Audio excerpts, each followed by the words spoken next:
അതെ, ഇന്നത്തെ സ്പെഷ്യൽ ദോശയുടെയും ഇഡലിയുടെയും ഒക്കെ കൂടെ കഴിക്കാൻ പറ്റുന്ന ഒരു തേങ്ങാ ചമ്മന്തിയുടെ റെസിപ്പിയാണ്. അപ്പോൾ നമുക്കിത് എങ്ങനെ ഉണ്ടാക്കുന്നത് എന്ന് നോക്കാം.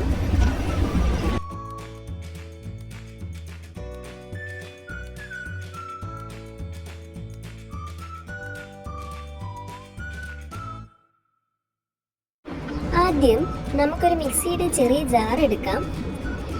അതിലേക്ക് തേങ്ങാ ചമ്മന്തി ഉണ്ടാക്കാനുള്ള പ്രധാന ഇൻഗ്രീഡിയൻ്റ് ആയ ചിരകിയ തേങ്ങ ഇട്ട് കൊടുക്കാം. ഞാനിവിടെ 1 കപ്പ് തേങ്ങയാണ് എടുക്കുന്നത്. 1 കപ്പ് തേങ്ങ ഉപയോഗിച്ച് ഏകദേശം 5 പേർക്ക് സെർവ് ചെയ്യാൻ പറ്റും. ഇനി ഇതിലേക്ക് ചെറിയ ഉള്ളി ഇട്ട് കൊടുക്കാം. ഞാനിവിടെ 3 ചെറിയ ഉള്ളിയാണ് ഇടുന്നത്. അതിൻ്റെ കൂടെ 2 പച്ചമുളക് നെടുകെ കീറിയതും 1 ഇഞ്ച് ഇഞ്ചിയുടെ കഷ്ണവും ചേർത്ത് കൊടുക്കാം. ഇനി ഇതിലേക്ക് ഉപ്പ് ചേർത്ത് കൊടുക്കുക. ഞാനിവിടെ 1/2 ടീസ്പൂൺ ഉപ്പാണ് ചേർക്കുന്നത്. അതിൻ്റെ കൂടെ 1/2 കപ്പ് വെള്ളവും കൂടെ ചേർത്ത് കൊടുക്കുക. വെള്ളം നിങ്ങളുടെ ഇഷ്ടത്തിന് ചേർക്കാം. ഞാനിവിടെ 1/2 കപ്പ് ആണ് ചേർത്തിരിക്കുന്നത്. നിങ്ങൾക്ക് ലൂസായിട്ടാണ് ചമ്മന്തി വേണ്ടതെങ്കിൽ ചമ്മന്തി അരച്ചെടുത്ത ശേഷം അല്പം വെള്ളം കൂട്ടി ഒഴിച്ച് ലൂസാക്കി എടുത്താൽ മതി. ചമ്മന്തി അടിച്ചെടുക്കുമ്പോൾ ഇടയ്ക്ക് മിക്സിയുടെ ജാർ തുറന്ന് ഒന്ന് ഇളക്കി കൊടുക്കുക. ഇവിടെ നമ്മുടെ ചമ്മന്തി റെഡി ആയിട്ടുണ്ട്.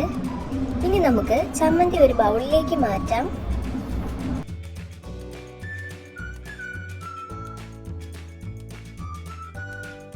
ഇതുപോലെ ചമ്മന്തി നല്ല തരിയായിട്ട് വേണം അരച്ചെടുക്കാൻ.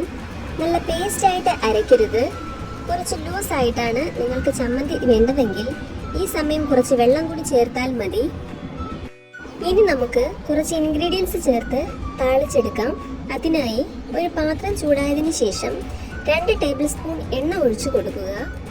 എണ്ണ ചൂടായതിനു ശേഷം സ്റ്റൗ മീഡിയം ഫ്ലെയിമിൽ വെച്ചതിന് ശേഷം 1/2 ടീസ്പൂൺ കടുക് ഇട്ട് കൊടുക്കുക.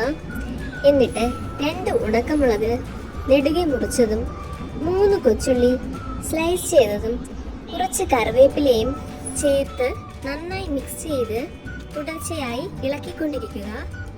ചെറിയ ഉള്ളി ഒരു ബ്രൗൺ കളർ ആവുന്നവരെ ഇളക്കിക്കൊണ്ടിരിക്കണം.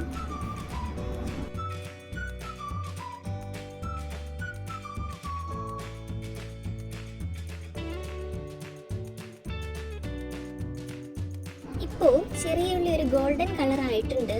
ഇനി സ്റ്റൗ ഓഫ് ചെയ്തിട്ട് നമുക്ക് ഇതിനെ നേരത്തെ അരച്ചു വെച്ചിരിക്കുന്ന ചമ്മന്തിയിലേക്ക് ഒഴിക്കാം.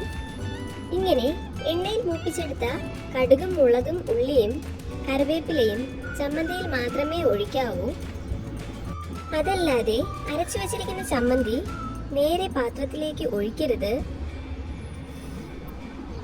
അവസാനം ഒന്ന് നന്നായി മിക്സ് ചെയ്ത് കൊടുക്കുക.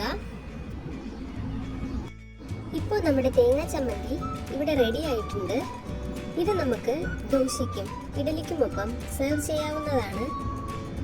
ഈ തേങ്ങാ ചമ്മന്തി ഉണ്ടാക്കി 4-5 മണിക്കൂറിനുള്ളിൽ തന്നെ കഴിച്ചു തീർക്കുവാൻ ശ്രമിക്കുക. എങ്കിൽ മാത്രമേ അതിന് നല്ല ടേസ്റ്റ് കിട്ടുകയുള്ളൂ. തേങ്ങാ ചമ്മന്തിയുടെ റെസിപ്പി ഇഷ്ടപ്പെട്ടാൽ ലൈക്ക് ചെയ്യണേ. എല്ലാവരും ട്രൈ ചെയ്തിട്ട് നിങ്ങളുടെ അഭിപ്രായങ്ങൾ കമൻറ്റിലൂടെ അറിയിക്കണേ. മറ്റൊരു വീഡിയോയുമായി വീണ്ടും കാണാം. Thank you for watching. Bye bye.